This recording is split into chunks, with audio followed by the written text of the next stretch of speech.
You've tuned into InvisiYouth Chat Sessions, a video podcast series. Our episode starts right now. Here's your host, Dominique Vale. Hello everyone, and welcome back to the InvisiYouth Chat Sessions, where you can check in for your dose of stigma-breaking, humor-filling, motivation-loving life hacks and empowering tips for all of the medically adultish people in your life. I'm Dominique Vale, founder of InvisiYouth Charity, and your host for InvisiYouth Chat Sessions.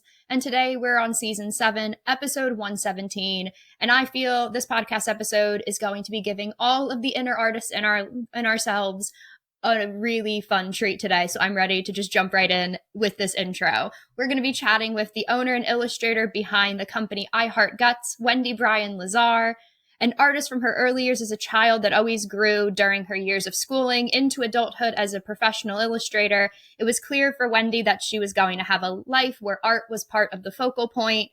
I Heart Guts began now 20 years ago and has been an award-winning company that promotes characters based on internal organs through a series of plush toys, stickers, and apparel. What started as a conceptual art project on the side with Wendy's freelance graphic design work with stickers and buttons created something with even more requests for more organs as time had gone on, and it grew to become this wonderful plush toy success that it is today, with over 28 plush toy organs that are able to serve their customers. They give really a great educational and creative way with these characters that I love. Their slogan is "Life Takes Guts," and that is why we love these smiley gut plush toys. They're super incredible. It creates something whimsical that a lot of people then can go through that's quite serious, which we thoroughly enjoy. And these plush organs have made their own media attention as well, being featured in People, Entertainment Weekly, the New York Times, and also being named Best of Toy Fair by Popular Science magazine. So I'm so excited. Wendy, welcome to the show. Thank you for having me, Dominique. It's such a joy and pleasure to be on your show. I love your show so much. Really. Thank you. No, I appreciate it so much. And guys, if you are not watching on our YouTube channel, make sure you are, because Wendy has a color coordinated plethora of plush toys behind her. So I will want you guys to see those all the time while we're doing our episode. And as always in the beginning, I like to remind you guys, make sure you're hitting that subscribe button. It definitely helps us out if you're listening on Apple or Spotify or watching on our YouTube channel as well. So I'll remind you a little bit later, so you'll get that reminder at the end of the show as well. But we have some things to get to, and one of those is getting to know Wendy better. It's our first segment, guys. It's Remember the Last Time. Remember the last time.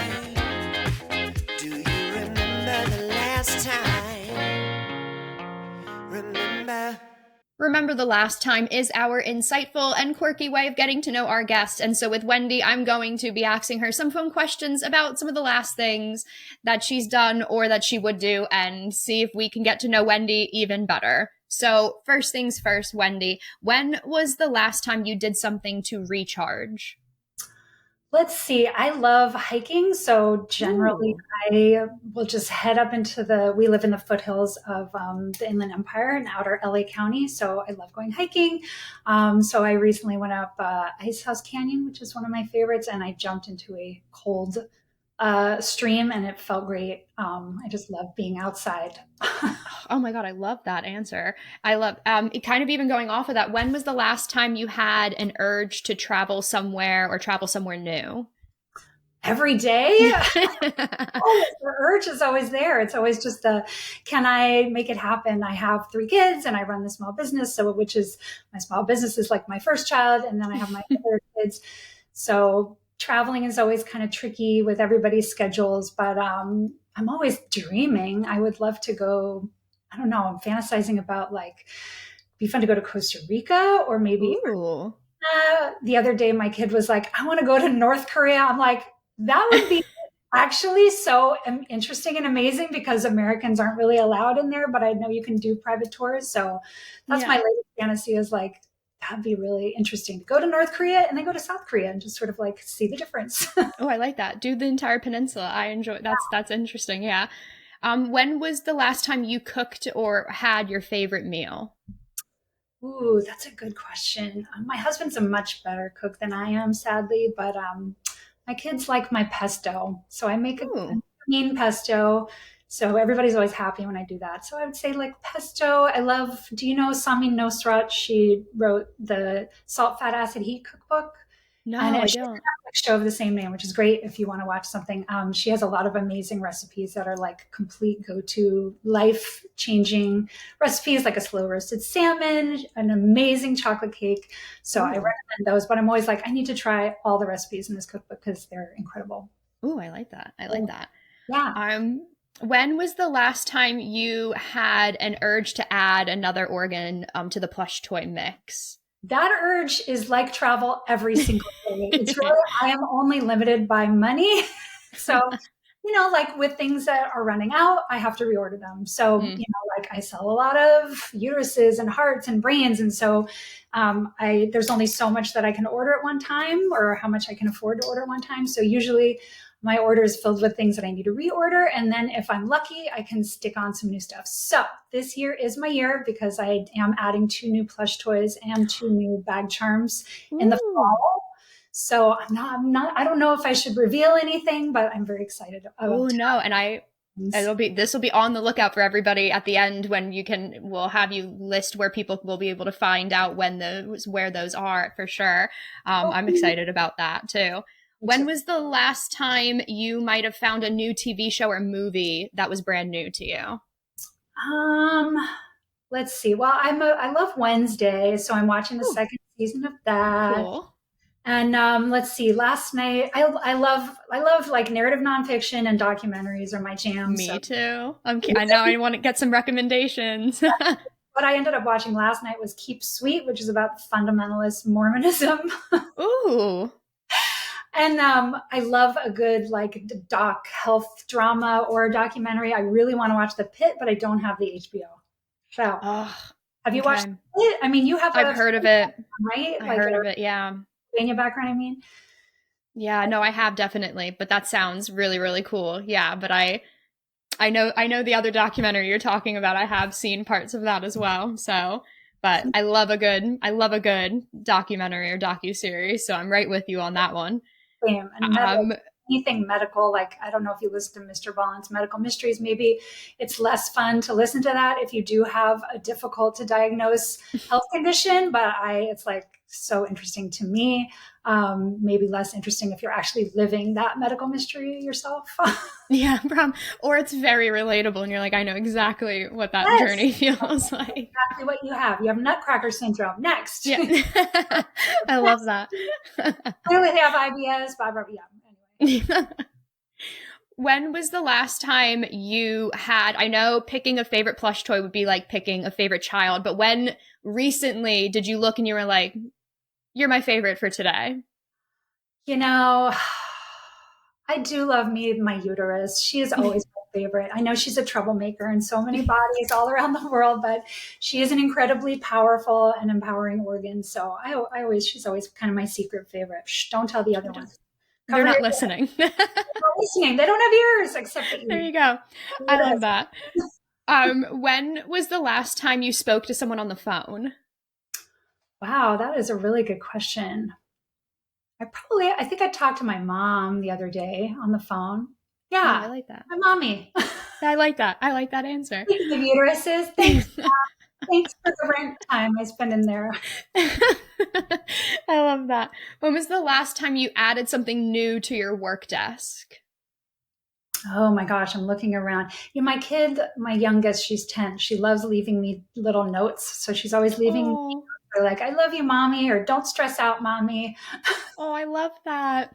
Which is always so sweet. I was thinking like a little cactus or like a water bottle, and you went so sentimental. I love that.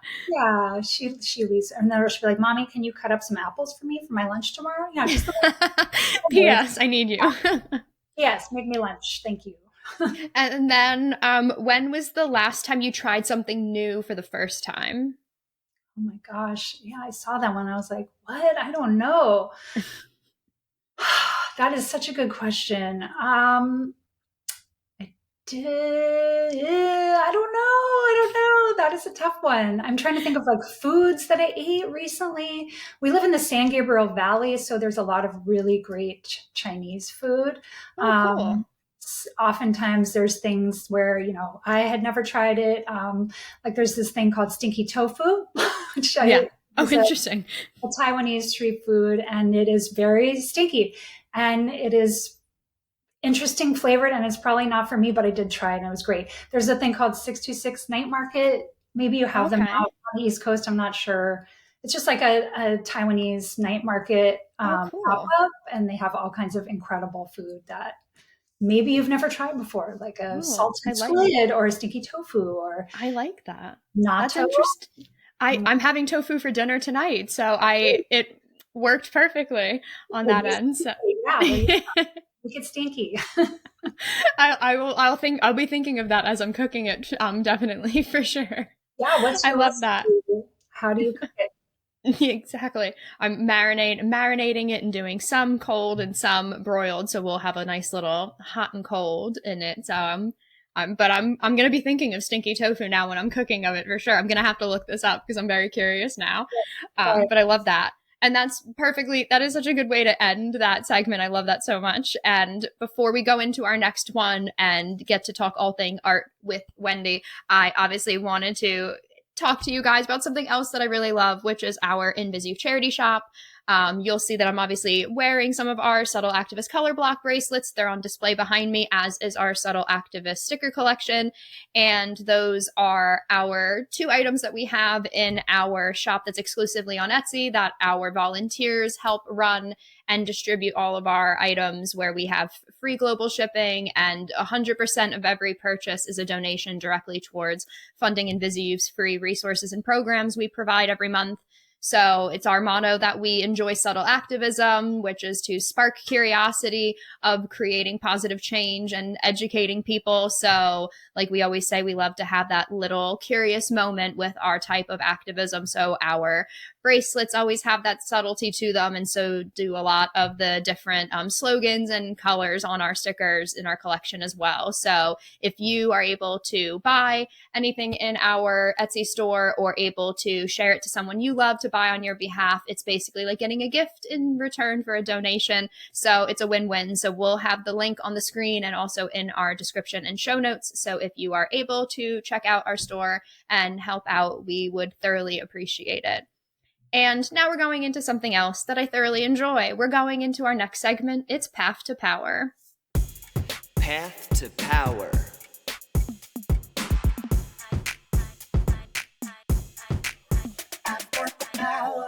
Path to Power is our time where we discuss the different moments and how-tos on owning your health, owning your career, and owning different favorite activities. And so we want to discuss how to create power in each and every day for ourselves. And so obviously with Wendy as our guest, we're going to be tapping into her life as an artist and an illustrator, and how she took that passion in the art world to create this wonderful company she has with I Heart Guts. So I know for you, you really did art was such a staple for your life as a child and something you enjoyed.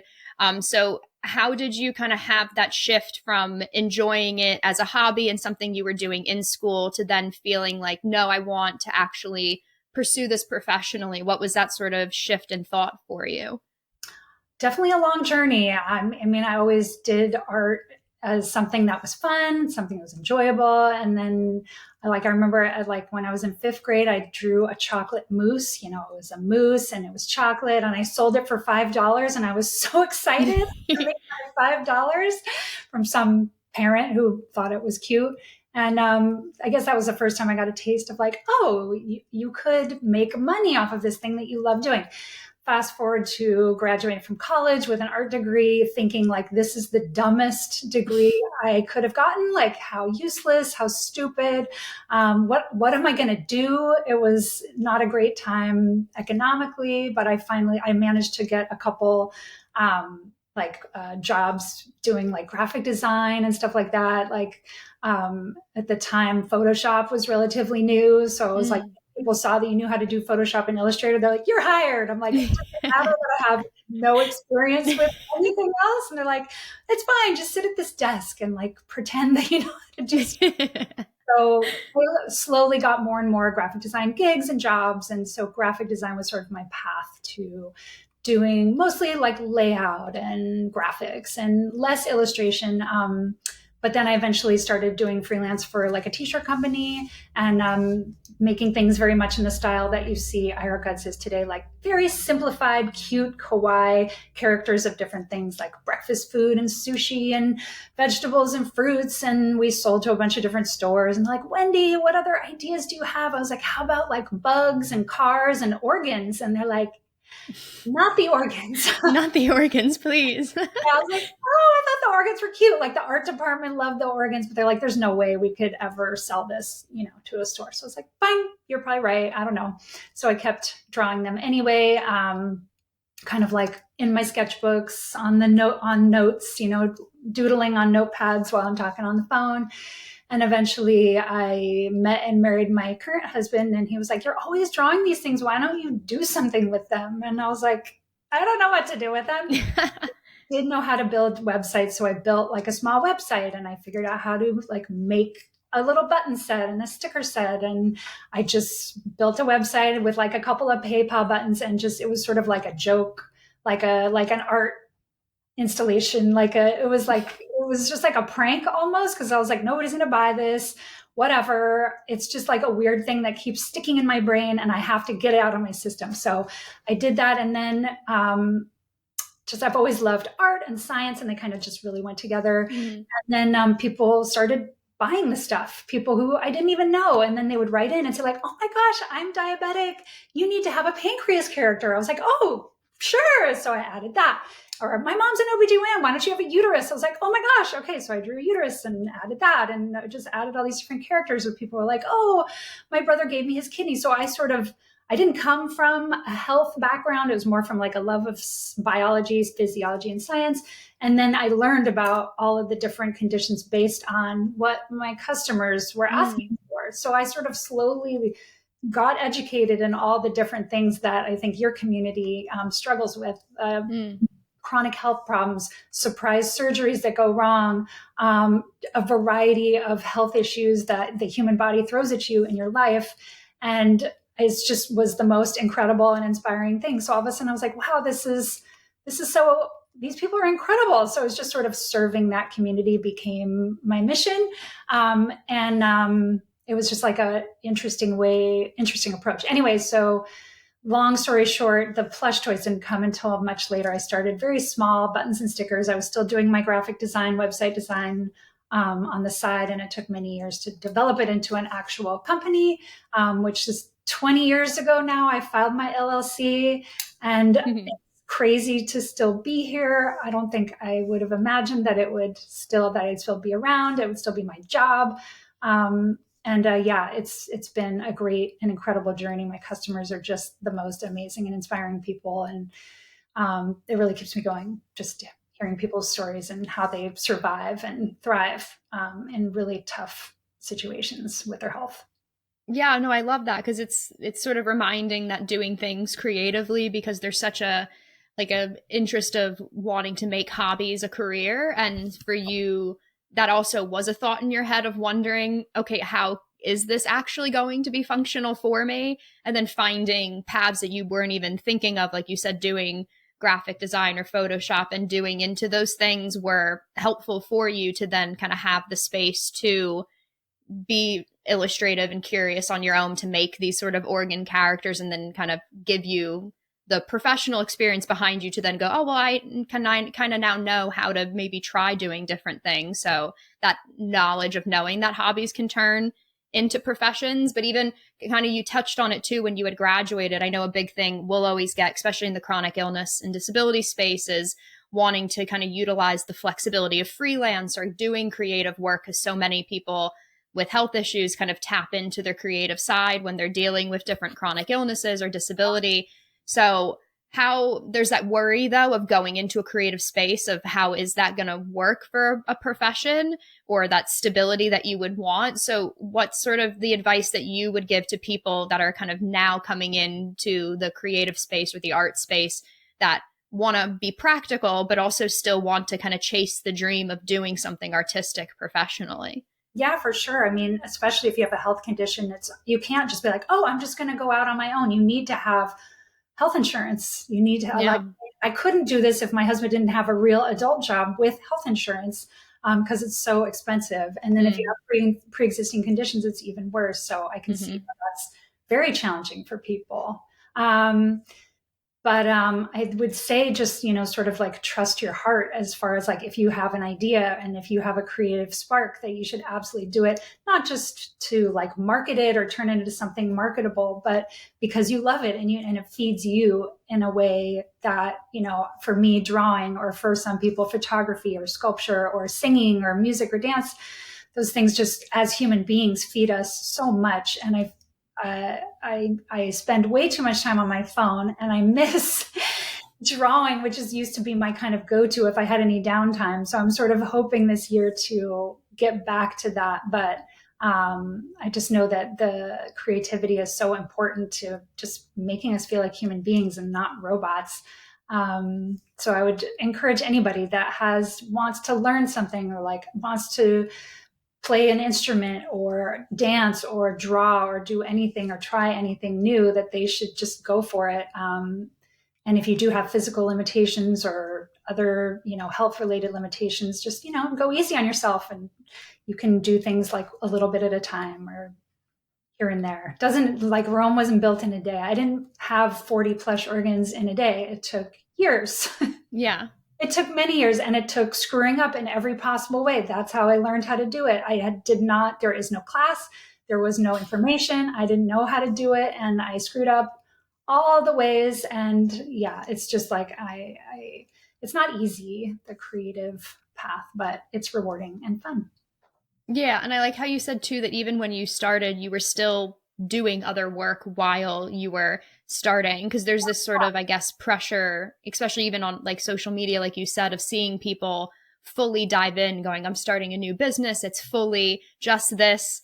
And it's not financially or even just physically or just at all realistic for so many people to do. So for you to even say, yeah, I had this and it was doing well, but to do that, like you said, transition into plush toys, which was a thought you always had, like I needed to be realistic and sort of slowly then spend time learning about it and what it could be, and still kind of creating that outlet, but then having the work on the side is, I think some people think it's like, oh, well, I'm only doing the backup plan, but you're planning for the dream and doing the dream while you're being practical in like other options for yourself, because that then feeds you to be able to then do what you would want to do in different ways as well. For sure. Yeah, you're right. On social media, everybody's just like, look at my perfect life and everything's great. Because nobody's posting pictures of like cleaning the toilet or doing the boring things like submitting testing documents for my plush toys. Like nobody wants to see that. But that's an important part of running the business too, is like checking on my inventory numbers, making sure my customers get their stuff. Making sure my toys are tested for all the different markets. It's very boring and nobody cares and nobody's interested, but it still has to happen. But yeah, I didn't even think of testing a toy, to be honest, until you just said it.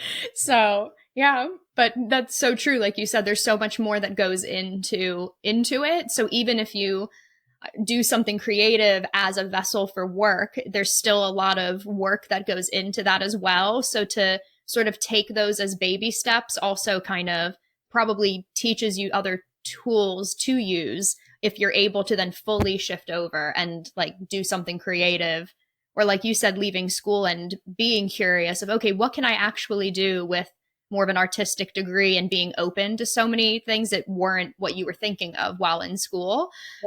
Is helpful to just be very open-minded of, okay, how can I actually do something? And like you said, there are a lot of places you're like, oh, I wouldn't even think of them needing somebody like me for a job. Is that open-mindedness of where to look when it comes to making a hobby into a profession. You might find it in a place you wouldn't even actually expect it to go. Right. And somebody like you took your life experience and turned it into something that you're passionate about, and where you're helping other people.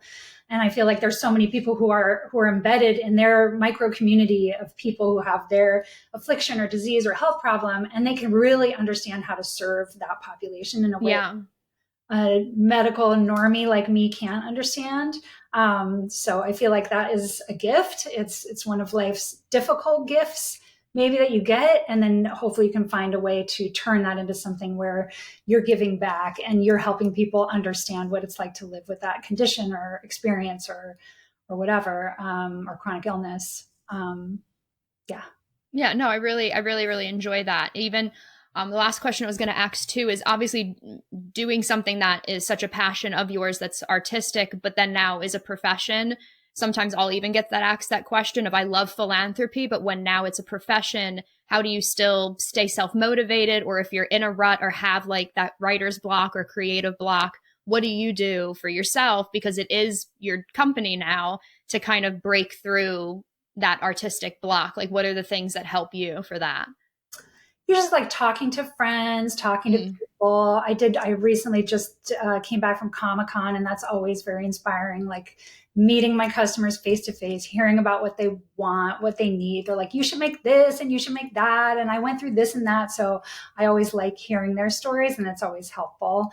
And my husband is a good somebody to bounce ideas off of. He's fun to talk to and is a good listener. So we can always just like, I'm like, what do you think about this? What about this drawing? What do you think about that? What can make this funnier? What can make this more fun? So yeah, I definitely have had my share of creative slumps. The last couple of years have been tough. I've just been in the weeds of running the business, which is not why I got into this, but it's where I am, and I have to run it because nobody else will do it for me. So a lot of the times I'll wake up and be like, I just don't want to do any of the things on my to-do list. But I don't think I forget who said the whole eat a frog first thing in the morning and the rest of the day will be easy. I think it's often attributed to Mark Twain, but I don't know if he really came up with it. So some days I got to eat a frog. I'm going to eat a frog today. And then after you eat the frogs, you can have your dessert of like doing something fun, doing something creative. And I'm not allowed to do the fun and creative until the frog has been swallowed. No, I like that. Actually makes such a good point too, because like you said, it's sort of having the non art related activities around you, speaking to people, like going to places where your brain's kind of shut off from work, because like you said, it can get so bogged down into the to-do lists and what you have to do that you can't see the way out, or you feel like I'm just scheduling this little amount of time for me to do something creative, and it feels now like part of the list. Where if you take yourself out of it, it opens your mind up a bit more. Like you said, you like going out on hikes, doing things that are more outdoorsy or totally separate from your work, kind of clean your mind a little and kind of cleanse the mental palette a little bit as well, probably, so that you're able to then show up the next day, like you said, and get through the work and then do the fun part of the work as well with kind of a rejuvenated mind with it. And also sometimes if you're not focused on the problem, your brain works on it in the background. You know what I mean? Like if you're sitting there, like banging your head against a screen, like, how am I going to do this thing? You can't. And then if you're asleep, when you're sleeping, you wake up and your brain is like, oh, here's the solution to that problem. Like, thank you for working on that in the background. Or if you're walking around or you're going for a bike ride or hanging out with a friend, you might like your brain is working on those things, hopefully. And, that's sometimes just being laser focused on the problem doesn't always solve the problem. And then doing something you enjoy might put you in a better headspace.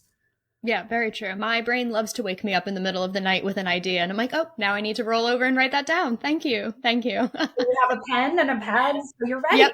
Right about, because I know my brain will start to work while I'm asleep. My REM will be like, excuse me, we have an idea. So isn't it so nice? It's like it's like you have your own little bot back there doing. Yeah, my little assistant wakes me up. It's like, can you write this down? Go back to bed. That's great. I love that. Oh my God, that's such a good way to end the segment. And before, guys, we go into everyone's favorite, we're going to story time soon. But before we do, everyone, I have to always thank you guys for listening or watching InvisiYouth Chat Sessions.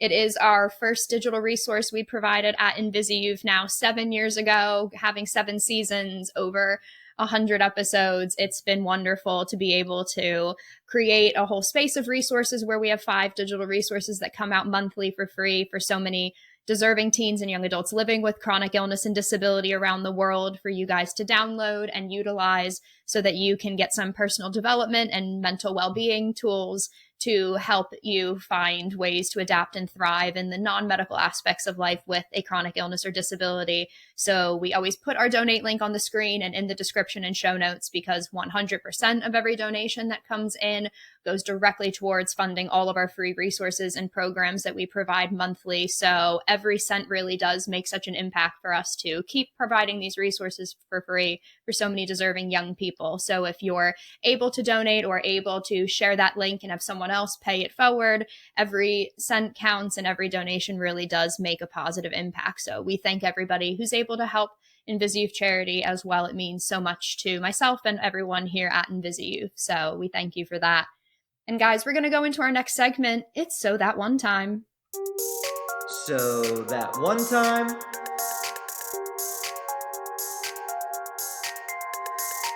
You guys know So That One Time is usually everyone's favorite segment, because I take a break, take a nice drink of my coffee, and let our guests have the floor and the mic and get to share a story. So Wendy, the mic is yours. So that one time, I was thinking about this one time where I was driving up to San Francisco to do, I think it was Renegade Craft Fair, and it was April Fool's Day. And my at that time employee, she's my first employee. She loves playing pranks on her dad, and so she was like, "We got to play a prank on Cody, my husband." I was like, "Well, what should we do?" You know, we had this long road trip from LA to SF, so we're like, "What should we do?" And we're thinking of all these different things, like, "Oh, we got in a car accident." I was like, "Oh, that's a little too grim. That's a little too dark." She's like, "How about like all of the plush that we're taking up to this show fell out onto the 5 freeway?"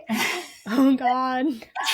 Was like crashing all over the 5. I was like, that is great. Okay, let's do it, but let's practice it a couple times, because I'm not a good liar and I like wear my heart on my sleeve. I'm not good at faking anything. So we went over the script a couple times and then called my husband. I was like, "Cody, oh my God, like I'm so mad at Shuva right now." And he's like, "What happened?" I was like, "Well, you know, we rented this van and when she shut the door, I guess she didn't shut it all the way. And the boxes of flesh fell out at the back and are all over the 5, and people are driving over hearts and livers and lungs, and we're just pulled over by the side of the road, and I'm just so angry. I don't know what to do. Like, should we run out and get all these organs?" And he was like, "Oh my God. Oh, well, don't run out on the freeway." And I'm like,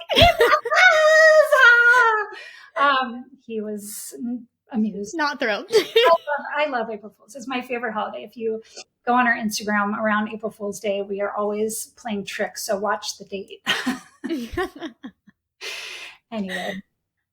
I love that so much, because now I feel like, God forbid, one day an organ does actually fall out of the car and you call and he'll be like, "That's adorable, Wendy. I fell for that once." You'll be like, "No, I swear. You were trying to play a trick on me. You deserve it." Oh my God. I love that so much. Oh man. Just the actual visual of imagining if that ever happened. As a driver, I would be a little like, what is on the street right now? A liver or a liver? Like, what is that? I don't even know. I hope that is my worst nightmare. That would be just terrible. In fact, yeah, when I drove out to Comic-Con in the summertime, I had like 4 cases of plush on top of my car. The whole car was jammed full of plush, and I'm just like, I hope I make it down there alive. I know. Like, oh my God. So sketchy. Like, these giant cardboard boxes full of penises and eyeballs are on my roof, and I just really don't want them to fall off. But anyway, we made it. It was fine. We made it. I love it. Every eyeball was intact. I appreciate it. Every penis made it to its made it. I love that. Oh my God. I was going to try to segue and I can't. We're going to leave it right there and go into our next segment, guys. It's our final segment with Wendy. It's What's in Your Toolkit. What's in your toolkit? What's in your toolkit?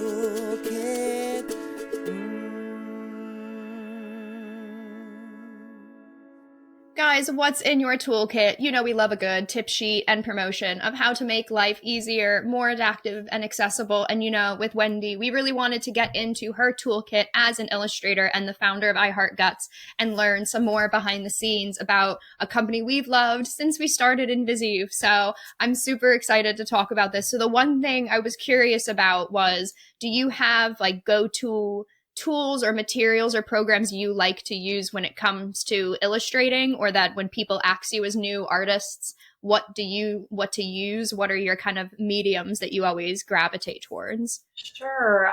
I'm still old school in that I love pen and paper are my favorite. Like my husband has like an iPad that he does drawing on, and I tried it once. I just couldn't do it. So for people who can't draw on an iPad, I say congratulations, because it's not as easy as you think. And for me, pen and paper are easier. So definitely in the idea phase, I enjoy like the quick sketchability, because once I get in front of a computer, I feel like my brain is in a different place and I want to be locked in on what I'm actually doing once I'm on the computer, as opposed to coming up with ideas. Also just like a lot of, for like the dorky slogans and puns, I'm just like we were talking about earlier, just going for a walk and walking around and chatting with somebody is the best way, I think, like bouncing. I like kind of a writer's room idea type situation. And then just writing down those ideas in notes or jotting it down on a piece of paper. It makes me feel like kind of a crazy person, but that's who I am. And then I use Canva. I've been getting into. I've definitely spent my time with Photoshop, Illustrator.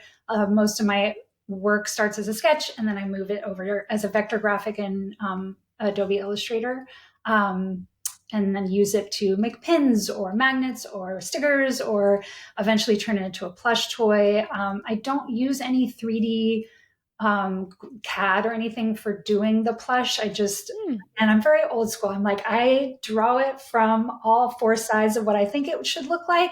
Wow. And then I will submit it to our manufacturing partners and say, like, here's what I think it should look like from all sides. And I know some people are great with CAD, but to me, CAD just looks cold and robotic, and it doesn't have the warmth of a drawing. And I really want them to be true to the drawings as much as possible. But there's some things that don't translate. Like with the trachea and larynx, ideally it would have the vocal cords on top. But then once I sent it to the people that we work with to make plushies, they're like, this is going to make it cost like $5 more if you put these vocal cords in there. I was like, okay, well, I guess I can't have the vocal cord. So so there's certain things where it's kind of like my dream is to make it super elaborate and have all these different things, but then it becomes so expensive. I'm like, nobody wants to spend $40 on a plush toy. So how do I make it a $21 plush toy? So there's always a little adjustment of how I can make a plush from what's in here to what it can be in reality, and what the market will bear to cost wise. Yeah, no, I like that too, because even me being a writer, I write all of my stuff in pencil on paper, and then I'll physically type like an entire novel back. Because it is computer to me is different when I'm typing. It's different for narrating or dialogue for me, pen to have that pencil to the paper. So I definitely agree to that. There's a different experience when you're doing it more manually. So I get that for sure. Yeah. And I feel like once you go to the computer, you're ready for the organization phase. You can start chicken scratchings and then like cross, that's not a good idea. This one's a good idea. Highlight this one. And then once you go to the computer, you're like, this is the final good stuff that I want to use. But you have to get that brain dump out, like get it out of your system, barf it all out, all the creativity. And then you can look back at it and be like, okay, this is the stuff that I'm going to move to the next level on, you know? Yeah, no, absolutely. And even kind of going off of that, like I mentioned at the top with I Heart Guts, the slogan kind of life takes gut. It's a true statement for everybody, but especially in our community, kind of balancing chronic illness and disability with living a full life. And so I feel like that's why the plush toys really resonate so well for people to buy for themselves who are going through different chronic illness or disability experiences, or even for their loved ones to buy, sort of like you said, on their behalf to give to them, whether it's for surgeries or other portions of life. So why do you feel like you've noticed sort of from the beginning even to now, the company resonates so well with this community of people when they're coming to you? I feel like when you're going through a really difficult health scare, that sometimes you do need kind of like a mascot or like a little something to help you go through it, kind of like a talisman of your experience. And sometimes that is a friend or a family member, and sometimes maybe it's something else, like an object. Doesn't have to be one of these. It could be like a Squishmallows or whatever, but something that you take with you. Like you aren't allowed to bring people into the surgical suite, but you can sometimes bring a plush toy. It depends on the hospital. So some people have told us like, look, I couldn't bring my family. I couldn't even go in to see my kid get surgery, but she could go in with her plush spine or her plush pituitary gland or whatever. So I feel like in that way we are holding your hand as best we can. When you can't bring a human being with you, you can at least have this toy. And I do feel like a lot of our customers, maybe they have like kind of a weirder sense of humor or like a dark, like a just kind of a black sense of humor that is not for everybody. But I think that you're just like, look, I'm going through this thing and I have to have a sense of humor about it, because otherwise, what am I going to do? I'm not going to have a positive outlook. And I do feel like, especially with cancer and pediatric cancer, like having a positive outlook can help a little bit, because you do have control over that. And then if you can just, even in the tiniest way, see some kind of fun or humor in this really awful situation, that can help you get through.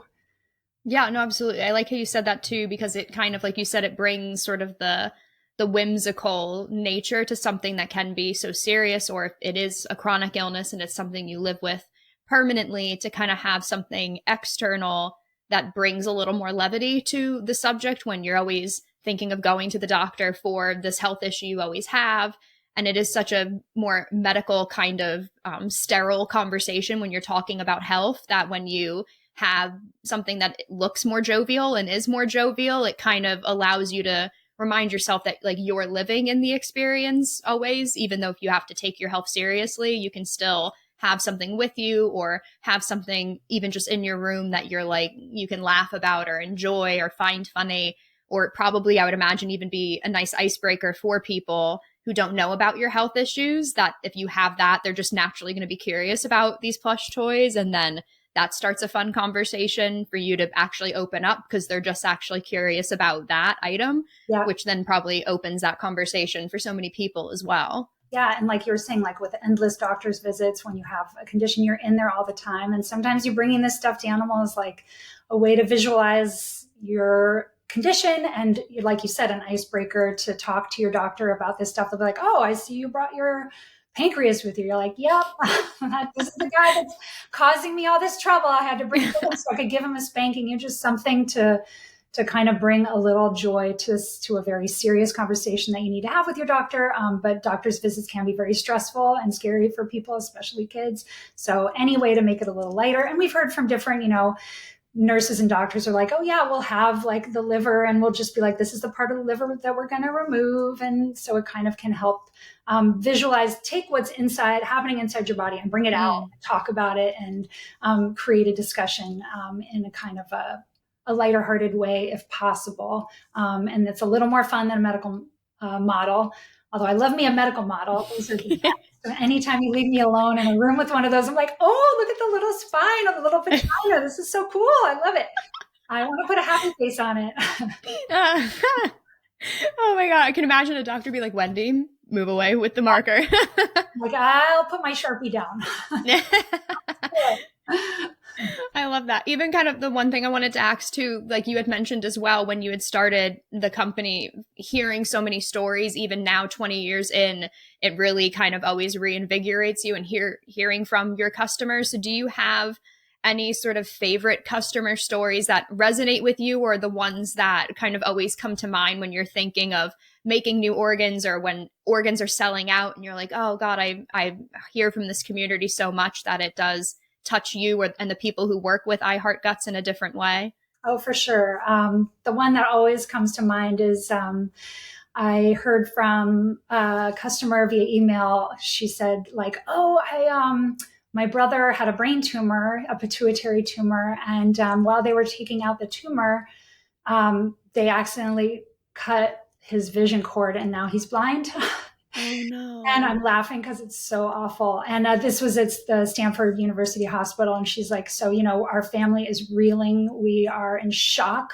Like this was supposed to be a brain tumor removed and now he's blind. And we're at Stanford. Like this is not supposed to happen. This kind of medical mistake is not supposed to happen. So she went down to the gift shop and they didn't have the pituitary because it's kind of a little more speciality type thing. She's like, but I did find an eyeball and I bought it and I brought it to my brother and I put it in his arms. And I was like, this is your eyeball. And we're going to pray for your vision to come back. And, so the whole family was like crying over this eyeball, it wasn't the eyeball, the experience of having your son all of a sudden not, you're just trying to take care of one thing and then another thing comes up. Anyway, so I kept thinking about this family, of course. And so I would always check in and just be like, how's it going? And finally heard from the mom and she was like, yeah, he had another surgery. His vision was recovered. And we still have the eyeball on our couch as sort of a memory of it tells me of this crazy experience we had. And he's just taken his driver's test and all this stuff. So crying, like, I'm so happy for you. And I'm glad that turned out okay. And just again, the gesture of his sister being so sweet and just nice to be there on the journey in whatever way we can be. I'm just glad that it all worked out for them. But yeah, there's so many stories like that. I like keeping in touch with my customers because they're, like I said before, they're really incredible and incredibly inspiring. I love that. That's so true, like you said.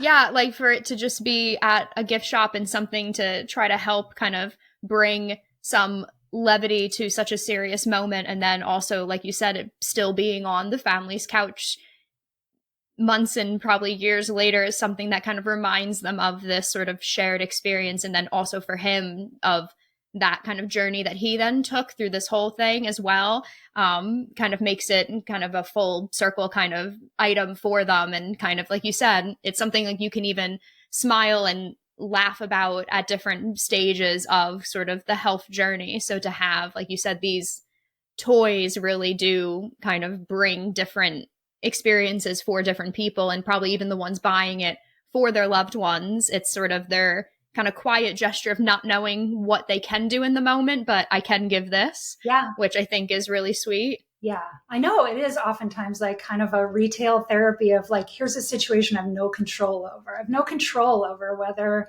my brother's going to regain his vision, but I can buy this eyeball. I'm not a doctor. I can't fix it, but I'm going to bring this in and I'm going to hope that it works. And yeah, it is. I've heard from so many people of just like, oh, my coworker had a hysterectomy. I brought the uterus, I gave her a uterus and she just started crying. So it's like things like that where you think like, it's just a uterus. What's the big deal? But you have an emotional attachment to these organs. And when they get taken away from you, it's kind of a big deal. So to have it given back to you is like a completion of making you whole again. And it's a symbol of somebody caring about you. So I think that's special. And I love that people can use it as a special gift where they're like, I see you, I see what you're going through. And that is very touching. No, I love that so much. I was going to ask you one final thing and before we end the show. So I wanted to know what would be, if you look at sort of I Heart Guts in the next 10 years, do you have sort of I would remind myself of something in 10 years that I hope is still, that's been with me for the 20 years running this, that in 10 years, I still hope this is part of how I'm still running this company and what we're creating. And hopefully you have every organ under the sun on that shelf then behind you in 10 more years. But what would you want to kind of hold still for yourself in the next decade of I Heart Guts? Wow, that is a good question. I don't know. I mean, like I said at the very beginning, I never thought that I would have toys and then, turn around and there's all my little friends on the shelf. That actually happened. Like 20 years ago, none of those existed. Plush organs were not a thing. There they are. It happens, and just everything can happen over time, I guess. So, right now we're building up our little mini bag charm line. So I'm excited about that. And we're sort of adding new ones. And that's just a nice, like little mini price point thing. Because times are tough financially, and even a $20 plush toy is kind of a lot. So having a little like friend that you can take with you. So I'm excited to build that line up a little bit more. And yeah, I always have so many ideas and not as much I wish I had a big bucket of money that I could spend on all these things. And so it's like, pick your battles. You can only have 2 bonbons. So it's always, there's just a lot of things that I'd like to make still and that people have suggested over the years. So for people who are impatient with me, I'll just say, I'm trying my best. I have to sell some of these things and then I can make more money and then make more things. It's like I'm a total drug addict where I have to like sell my heroin. I guess I'm more like a drug dealer. I sell my heroin and they get more. Just kidding. I don't do heroin, but you know what I mean? Like you got to sell it so that you can make more money. Yeah. Inventory. Yeah.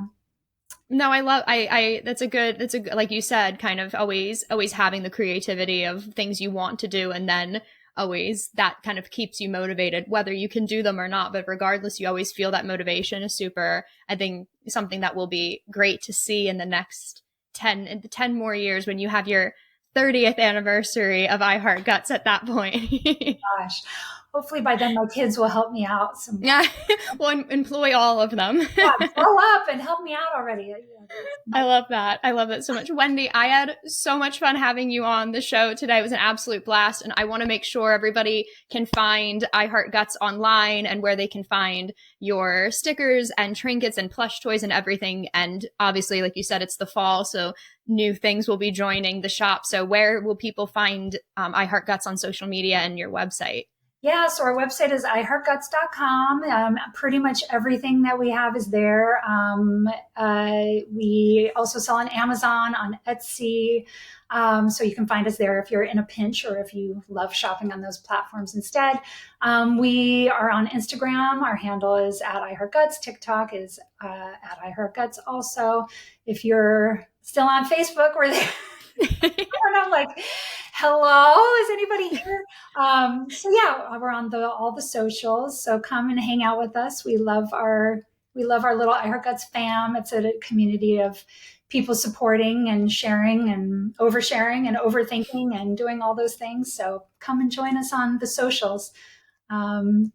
Yeah. I love that. Yes, absolutely. And we're going to have all of those links in the description and show notes so people can check out this incredible company. I'm so excited, like I said, that I've gotten to chat with you and have you on the show so much. And everywhere, guys, you guys can always find InvisiYouth on Twitter, Instagram, and Facebook and YouTube at InvisiYouth.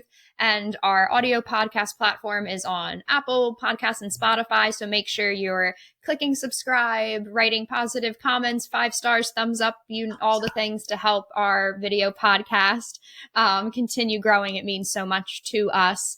And thank you so much again, Wendy, for being on this episode. I had an absolute blast. And for everybody, I will speak with all of you soon. Bye, everyone. Bye. Thank you so much. Bye.